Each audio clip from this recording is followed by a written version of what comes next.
Hello guys, welcome back to our channel. So నేను తీక్షు Rapido book చేసుకొని ఇంకా గ్రీన్ ట్రెండ్స్కి అయితే రీచ్ అయిపోయాము. సో తమ్నెయిల్ చూసుంటారు కదా, హెయిర్ కట్ కోసం అని చెప్పి వచ్చాను. అండ్ ఇదైతే బిఫోర్ హెయిర్ కట్ అనమాట. సో ఇంకా మీకు చూపిద్దామని చెప్పి తీసుకుంటున్నాను. యాక్చువల్లీ చాలా లాంగ్ ఉండే, నేనైతే కొంచెం షార్ట్ చేయమని చెప్పాను. కొంచెం అంటే మరీ ఏం కొంచెం చెప్పలేదు. సో నేను ఒక లెంత్ చూపిస్తే వాళ్ళు ఇంకొంచెం ఎక్కువే చేసేసారనమాట. సరేలే, నాకు హెయిర్ గ్రోత్ చాలా ఉంటుందన్నమాట, త్వరగానే గ్రో అయిపోతుంది. అందుకని చెప్పి ఇంకా లైట్ తీసుకున్నాను. అండ్ నాకేంటంటే హెయిర్ థిక్నెస్ వల్ల కొంచెం నాకు హెడేక్ కూడా వస్తూ ఉంటుందన్నమాట అప్పుడప్పుడు. సో అందుకని చెప్పి షార్ట్గానే చేసుకుంటే బెటర్ అని చెప్పి అయితే అనుకుంటూ ఉండే, బట్ ఇంత షార్ట్ అయితే అనుకోలేదు. సో ఇదైతే హెయిర్ వాష్ తర్వాత అనమాట. సో మీరైతే అనుకుంటూ ఉండొచ్చు అనమాట, ఏం లాంగ్ ఉంది, ఎందుకు హెడేక్ వస్తుంది అని చెప్పి. సీరియస్లీ నాకైతే చాలా హెడేక్ వస్తుంది అసలు అప్పుడప్పుడు. ఇంకా నా వల్ల కాలేదు అనుకున్న టైంలో నేను ప్రతిసారి ప్రసాద్కి చెప్తూ ఉంటాను అనమాట, హెయిర్ మొత్తం కట్ చేసుకునేస్తాను, నా వల్ల కావట్లేదు అని చెప్పి. సో నాకేంటంటే నైట్ టైమ్సే ఎక్కువ హెడేక్ వస్తుందండి, ఎందుకో నాకైతే అస్సలు అర్థం కాదు. అప్పటికి నేను హెయిర్ అట్లా నార్మల్గానే లీవ్ చేసేసి పడుకుంటాను. హెయిర్ బ్యాండ్ వేసుకోను, క్లిప్ కూడా పెట్టుకోను అనమాట. కానీ ఎందుకో నాకు తెలియదు. ఇంకా నేను రోజు చాలాసార్లు ఏడుస్తూ ఉండే, ఇట్లా నా వల్ల కావట్లేదు, తలనొప్పిగా ఉంది అని చెప్పి ప్రసాద్కి చెప్తూనే ఉన్నాను. ఇంకా హెయిర్ కట్ కూడా చేసుకుందాము అనేసి అనుకుంటూ ఉండే. సో ఇంకా అందుకని చెప్పి చేసేసుకున్నాను. ఆఫ్టర్ హెయిర్ కట్ తర్వాత ఏమైనా డిఫరెన్స్ తెలిసిందా అని మీకు డౌట్ వచ్చి ఉండొచ్చు. ఎగ్జాక్ట్లీ గైస్, నాకు అదే అనిపించింది. కానీ హెయిర్ కట్ తర్వాత నాకు చాలా డిఫరెన్స్ అయితే కనిపించింది. నాకైతే అంత హెడేక్ వచ్చేది లేదనమాట ముందులాగా. బిఫోర్ హెయిర్ కట్ అయితే నేను ప్రతిరోజు ఇంట్లో ఉన్నప్పుడు అసలు హెయిర్కి అసలు పిన్ కూడా పెట్టుకోను అనమాట, హెయిర్ బ్యాండ్ కూడా వేసుకోను, అట్లుండే. అలా ఉంటుంది అనమాట నాకు. ఇంట్లో ఉంటే జడేసుకుంటే హెడేక్ వచ్చేది, అలా ఉనింది. ఇప్పుడు కూడా అంతే. లైక్ అంటే హెడేక్ అని కాదు, ఇంట్లో ఉంటే ఎందుకో నాకు వేసుకుంటే కొంచెం అన్కంఫర్టబుల్గా అనిపిస్తూ ఉంటుంది అనమాట.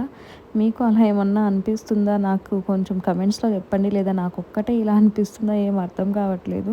సో నేనైతే ఒక 2 మంత్స్ 3 మంత్స్ నుంచి చూస్తూ ఉన్నాను హెయిర్ కట్ చేసుకోవాలి అని చెప్పి. కానీ నా హెయిర్ నమ్మి ఎవరి చేతిలో పెట్టాలన్నా నాకు భయం వేసేదనమాట.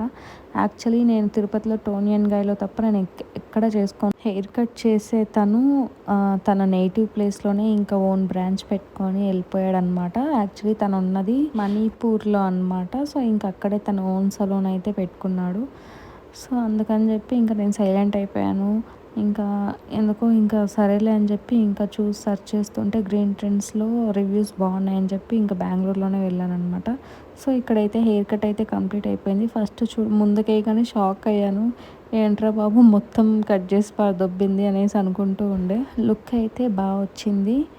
ఇంకా కొంచెం మనసులో ఎక్కడో కొంచెం బాధగానే ఉన్నింది, ఇంత హెయిర్ కట్ చేసేసుకున్నాను అనేసి. సరేలే, మళ్ళీ హెయిర్ గ్రోయింగ్ అయితే ఉంటుంది కదా అని చెప్పి లైట్ తీసుకున్నాను.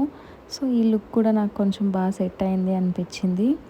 అండ్ మీకు ఎలా అనిపించింది కమెంట్ సెక్షన్లో కమెంట్ చేసేయండి.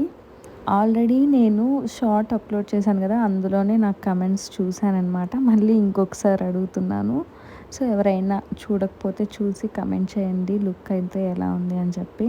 సో హెయిర్ కట్ అయితే కంప్లీట్ అయిపోయింది గైస్. అండ్ ఇక్కడైతే సెట్టింగ్ చేస్తుంది బ్లో డ్రై. అండ్ నేను టోనియన్ గాయ్లో చేయించుకుంటాను అని చెప్పాను కదా, తనైతే చాలా చాలా బాగా చేస్తాడనమాట. ద బెస్ట్ హెయిర్ స్టైలిస్ట్ అని చెప్తాను నేనైతే. నేను ఎప్పుడన్నా హెయిర్ కట్ చేసుకోవాలన్నా తను ఉంటేనే నేను అపాయింట్మెంట్ బుక్ చేసుకొని వెళ్ళేదాన్ని. సో ఇంకా తను లేకపోయేసరికి ఇంకా తప్పలేదనమాట. తీక్షు బాధ చూడండి ఇక్కడ, దానికి ఎట్లా కంఫర్టబుల్లో అట్లా కూర్చొని చూసుకుంటూ ఉంటుంది మొబైల్ అనమాట.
This is the final look guys. ఎలా అనిపించింది అని చెప్పి కమెంట్ చేసండి. ఇప్పటికీ 2-3 టైమ్స్ అడిగినట్టున్నాను, సో ఏమనుకోవద్దు. అండ్ చాలామంది కమెంట్స్లో అడిగారు హెయిర్ కట్ నేమ్ ఏంటి అని చెప్పి. ఇదైతే షార్ట్ లేయర్స్ గైస్, చాలా బాగుంటుంది లుక్ అయితే. అండ్ నా సజెషన్ ఏంటంటే లాంగ్ హెయిర్ ఉన్న వాళ్ళు ఇట్లా చేసుకోవద్దండి. So you can go with long layers అనమాట, చాలా బాగుంటుంది అది కూడా. అండ్ దీక్ష ఏమో ఇక్కడ అలసిపోయింది ఎప్పుడు ఇంటికి అని చెప్పి అడుగుతుందనమాట. సో ఇంకెళ్ళేటప్పుడు ఇంకా వాళ్ళు ఇవి సజెస్ట్ చేశారనమాట. ఈ కాస్ట్లు చూస్తేనే భయం వేసింది. అండ్ ఇంకా మెంబర్షిప్ కార్డ్ తీసుకొని ఇంటికైతే స్టార్ట్ అయిపోయాం. Thanks for watching guys. By by.